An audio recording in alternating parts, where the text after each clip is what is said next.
Bismillahirrahmanirrahim. Assalamu alaikum students. Today I have taken topic from your English textbook, unit number 10, and the name of chapter is drug addiction. First of all, boys, look at the pre-reading questions. Read the title of the text and discuss the effects of drug addiction. Title read करें और उसके बाद affects discuss करें drug addiction के mean के असरात affects mean असरात के क्या असरात हो सकते हैं ड्रग एडिक्शन के नशे के आदी होने के ड्रग एडिक्शन मतलब नशे का आदी होना What message does this picture convey? Here is a picture you can see on your screen. What message it is conveying? It is conveying a message then if anybody is offering to other person this type of material, then the person is saying no, stop, these are drugs and drugs are prohibited. Drugs should be prohibited. Drugs should be bound. It should be banned. These types of things should be banned and this person is saying stop, don't provide to anyone. This message this picture is saying, and this picture is saying if anybody is offering to you, then you should also say no, I don't need it. This picture is conveying this message. How can you help a drug addict lead a normal life? आप किस तरह से किसी भी नशे के आदी शख्स को नॉर्मल जिंदगी गुजारने में उसकी मदद कर सकते हैं? These all questions or these all points will be discussed in text. We will read its text. So move on text. Here paragraph number 1 in front of us. Drug addiction is a common problem all over the world today. आज दुनिया के हर कोने में drug addiction नशे की आदत जो है वो एक आम मसला है. There are many forms of drug addiction. यहाँ पर नशे की आदत की बहुत सी किस्में हैं, फॉर्म्स किस्में. But the most dangerous of all is the absolute dependence on it.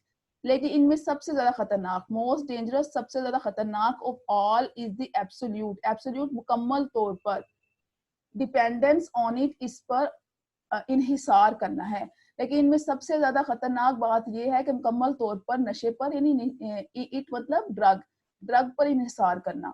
Long term use of drugs causes permanent mental and physical sickness. Long term बेइंतहा लंबे टाइम तक ड्रग्स का इस्तेमाल करना, नशे का इस्तेमाल करना परमानेंट मेंटल मुकम्मल तौर पर जहनी या हमेशा की ज़हनी और जिस्मानी बीमारी की वजह बनता है. ज्यादा देर तक नशे का इस्तेमाल करना हमेशा के लिए ज़हनी और जिस्मानी बीमारी की वजह बनता है. Some kinds of drugs that cause disturbance of mind and body are heroin, marijuana, tobacco, Valium, cocaine and alcohol. These are the names of drugs. You can learn by their names because if question will be, then they will ask their names.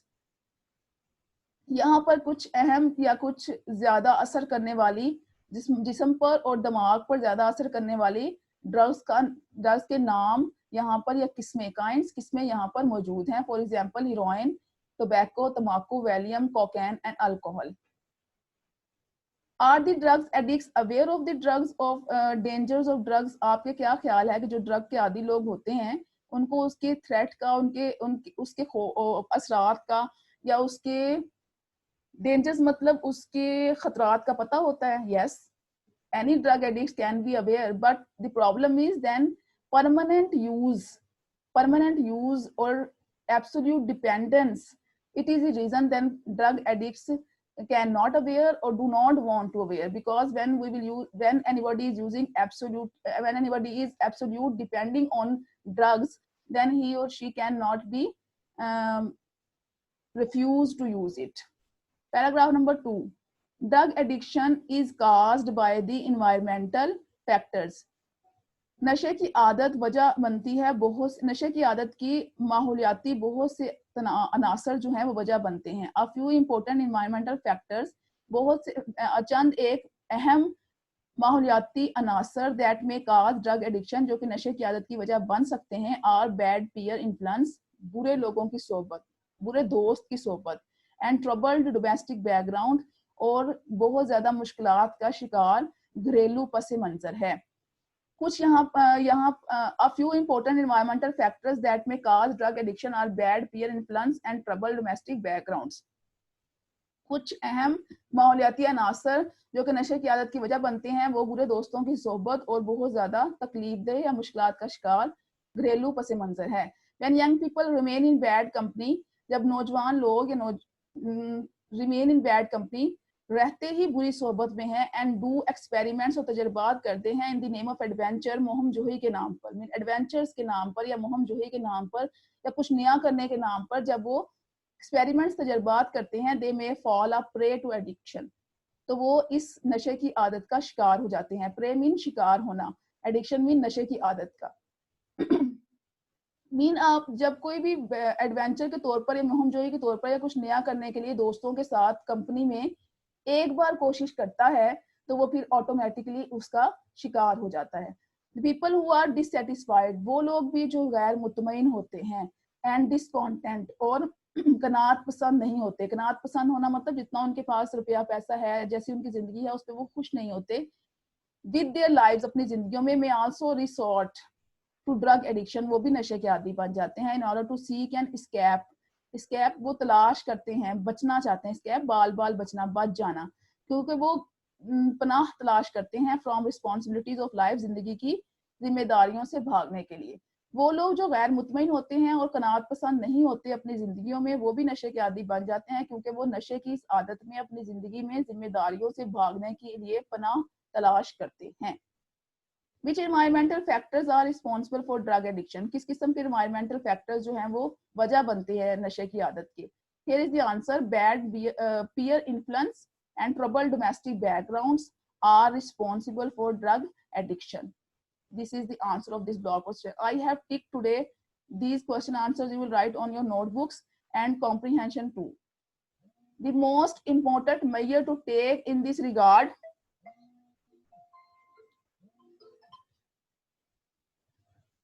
The most important measure to be taken in this regard is the rehabilitation and recovery of a drug addict. The most important measure to be taken, जो बहुत ज़्यादा अहम इकदाम लिया गया है in this regard, इस तनाजुर में, is the rehabilitation and recovery of a drug addict. तो rehabilitation सेहत की बहाली ड्रग एडिक्शन एडिक्ट्स, ड्रग के नशे के आदी शख्स की। इस तनाजुर में जो सबसे अहम इकदाम उठाया गया है वो नशे के आदी शख्स की सेहत की बहाली का लिया गया है। इन मैनी कंट्रीज, बहुत से मुल्कों में, इंक्लूडिंग पाकिस्तान, पाकिस्तान भी उनमें शामिल है, एडिक्ट्स नशे के आदी, देयर फैमिलीज, उनके खानदान, एंड फ्रेंड्स और दोस्त, consider it a taboo. Taboo mean ऐसा काम जिसका जिक्र ना किया जा सके, shameful act. To share their problem, अपने मसले को शेयर करने में, बताने में, विद अदर, दूसरों के साथ। बहुत से मुल्कों में जिनमें पाकिस्तान भी शामिल है, नशे के आदी, उनकी खानदान, उनके दोस्त इस मसले को दूसरों को बताने में शर्म महसूस करते हैं।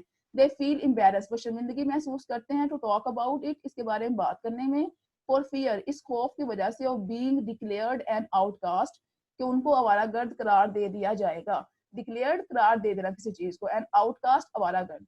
वो इसलिए शर्मिंदगी महसूस करते हैं कि इस बारे में बात करने में उनको खौफ होता है कि उनको आवारागर्द करार दे दिया जाएगा। This not only makes the cure difficult, इससे न सिर्फ इलाज मुश्किल होता है, but is most of cases, बल्कि बहुत से केसेस में, the addicts die, नशे के आदी शख्स जो है वो मर जाते हैं, due to lack timely treatment and counseling, time से इलाज ना होने और बातचीत, काउंसलिंग मतलब नसीहत ना होने और टाइम से इलाज ना होने की वजह से बहुत से नशे के आदी शख्स जो हैं वो मर जाते हैं। Rehabilitation centres are the best places, बहाली के जो मराकज हैं, रिहेबिलिटेशन बहाली सेंटर्स, मराकज हैं, वो बहुत ही बेहतरीन जगह हैं फॉर द रिकवरी, सेहत के लिए, प्रोसेस, इस निज़ाम के लिए, ऑफ द एडिक्ट, सेहत नशे के आदी लोगों की सेहत के लिए, सेहत की बहाली के लिए बहाली के मराकज बहुत अहम जगह हैं। कंप्लीट मेडिकल सपोर्ट, मुकम्मल तिब्बी इमदाद एंड गाइडेंस और रहनुमाई is provided to these people in these centres, मुहैया की जाती हैं इन लोगों को इन सेंटर्स के अंदर, इन मराकज के अंदर। ड्रग अब्यूजर्स, नशे के आदी, therefore must be taken to proper, उनको मिलना चाहिए मुकम्मल एंड सर्टिफाइड रिहेबिलिटेशन सेंटर्स, उनको एक मुकम्मल और सर्टिफाइड, एक आप इसको ऐसे भी कह सकते हैं, सर्टिफाइड मीन एक माना हुआ या एक ऐसा जिसकी कोई एबिलिटी हो, रिहेबिलिटेशन सेंटर्स उनमें लेके जाना चाहिए एक अच्छे रिहेबिलिटेशन सेंटर में लेके जाना चाहिए where proper treatment and cure is available for them, जहां पर उनको एक मुकम्मल सेहत का निज़ाम मुहैया हो सके या मिल सके, मैसर आ सके। सेहत के नशे के आदी लोगों को एक अच्छे स्टैंडर्ड, एक अच्छे जो है वो सर्टिफाइड किस्म के रिहेबिलिटेशन सेंटर्स में लेकर जाना चाहिए, जहां पर उनका मुकम्मल तौर पर इलाज मुमकिन हो सके या उन्हें मुकम्मल इलाज मुयस्सर आ सके। हाउएवर अगरचे दिस रिक्वायर्स रैपिड आइडेंटिफिकेशन, तेजी के साथ शनाख्त की भी जरूरत है। रैपिड आइडेंटिफिकेशन, तेजी के साथ शनाख्त की जरूरत है ऑफ द प्रॉब्लम, मसले की, ऑफ ड्रग एडिक्शन, नशे के आदी की, एंड फुल कोऑपरेशन और मुकम्मल ताउन की ऑफ द विक्टिम्स, शिकारों के, with the team of these centres, इस किस्म के सेंटर्स में जो टीमें मौजूद होती हैं उनकी मदद से। इसके साथ साथ बहुत तेजी के साथ शनाख्त होनी चाहिए मसले की, और मुकम्मल तौर पर ताउन से नशे के आदी लोगों को इन मराकज की टीमों के साथ मदद करके मुकम्मल ताउन हासिल होना चाहिए। What treatment is available at the rehabilitation centers for drug victims? किस किस्म के ट्रीटमेंट जो हैं वो अवेलेबल होते हैं यहाँ पर? Complete medical support as well as the facility of counseling is also here to drug addictions. Drug addictions के लिए न सिर्फ मुकम्मल मेडिकल सपोर्ट होती है बल्कि काउंसलिंग के इंतजामात भी मौजूद होते हैं। The other factor that contributes to the rehabilitation of drug victim is proper counseling. दूसरा जो अहम नुक्ता है, आंसर है, that contributes, जो कि मदद करता है to the rehabilitation, बहाली में of the drug victim is proper counseling, मुकम्मल बातचीत है। काउंसलिंग मतलब नसीहत करना, मुकम्मल नसीहत होना, मुकम्मल बातचीत होना। The sooner is done, it is done, जितना जल्दी ये हो जाए, the better is for the victim, शिकार के लिए उतना ही ज्यादा बेहतर है। The counseling process must continue even after the drug abuser is rehabilitated because of the danger of relapse. Relapse दोबारा मुब्तला होना। नसीहत का अमल शिकार के ड्रग नशे के आदी शख्स के मुकम्मल तौर पर ठीक हो जाने के बाद भी जारी रहना चाहिए ताकि वो दोबारा इसमें मुब्तला ना हो जाए। Doctors, family and friend must continue to subtly critically watch and counsel the victim for better motivation and adjustment. डॉक्टरों को, खानदान को और दोस्तों को तनकीदी अंदाज में नजर रखनी चाहिए शिकार पर, and counsel to the victim for better motivation adjustment, और उसको मुकम्मल तौर पर मुतहर्रक करके जज्बे और हिम्मत के साथ उसमें तब्दीली को लाना चाहिए। What do you understand by the term counseling? Counseling means taking advice or giving advice or talk on the topic with any person who has more knowledge or who has ability to solve the problems. Drug addiction is really a very serious threat to any society. किसी भी माशरे के लिए drug का इस्तेमाल जो है, drug नशे का आदी होना बहुत सीरियस मसला है। In Pakistan alone there are almost 5 million drug addicts. यहाँ पर तकरीबन 50 लाख नशे के आदी शख्स मौजूद हैं। Addicts undergo numerous economic, social and health problems. नशे के आदी ये लोग ना सिर्फ मुआशी, सोशल और जिस्मानी सेहत के भी बहुत से जिस्मानी मसलों के भी का शिकार हैं। The governments all over the world, दुनिया के तमाम मुल्कों में जो गवर्नमेंट्स हैं, हुकूमतें have been trying to eliminate खत्म करना ड्रग एडिक्शन फ्रॉम सोसाइटी। दुनिया की तमाम हुकूमतें जो हैं वो दुनिया मुआशरों से नशे की आदत को खत्म करने की कोशिश कर रही हैं, but still more efforts are needed. लेकिन अभी तक बहुत सी और एफर्ट्स, कोशिशों की जरूरत है to completely wipe it out, इसको मुकम्मल तौर पर साफ करने के लिए, वाइप इट आउट मुकम्मल तौर पर साफ करने के लिए। This can only be made possible if the people become increasingly aware। ये सिर्फ इसी सूरत में मुमकिन हो सकता है कि अगर लोगों के अंदर increasingly aware, लोग बहुत ज्यादा अच्छे अंदाज में आगाही हासिल करें ऑफ द थ्रेट्स, इन खतरों से दैट ड्रग्स पोज, जो कि नशे की वजह से होते हैं। ये सिर्फ इसी सूरत में मुमकिन है कि लोगों को इस बारे में अच्छी तरह से आगाही हो कि नशे की आदत किस किस्म के खतरात में मुब्तला कर सकती है। दे शुड वू फॉर्मली, वो प्रॉमिस फॉर्मली, पुख्तगी के साथ, उनको वादा करना चाहिए पुख्तगी के साथ टू लिव अ हेल्दी, एक सेहतमंद एंड मीनिंगफुल लाइफ, और एक बामायनी जिंदगी गुजारने का। उन्हें एक बामायनी और सेहतमंद जिंदगी गुजारने के लिए अपने आप से वादा करना चाहिए। Theme is here, I today I, this is I also I highlighted here. The theme revolves around the harmful effects of drug addiction. इस स्टोरी का जो थीम है, मेन आइडिया है, वो बहुत ज्यादा पुरअसर असरात के बारे में बात कर रहा है ड्रग एडिक्शन के। It also refers to the importance of the rehabilitation centres in treating drug addicts. Rehabilitation centres के बारे में बात हो रही है जो लोगों के इलाज करते हैं। It highlights the vital role that counselling plays in making people live a healthy life. और इसके बाद ये हाईलाइट्स करता है कि किस तरह से काउंसलिंग जो है वो लोगों को सेहत की तरफ लाने के लिए काम कर सकती है। After this you will do glossary, I underline, highlighted here, and the last you will do these comprehension question answers 1 to 6. These all answers you will find out from these all are the same from like block questions, nothing different. The very easy answers you will find out from the text, these 6 question answers, and you will write on your English notebooks. Block questions you will write, and these comprehension question answers also you will write on English notebooks, and glossary and the translation you will learn. So this is your today's assignment.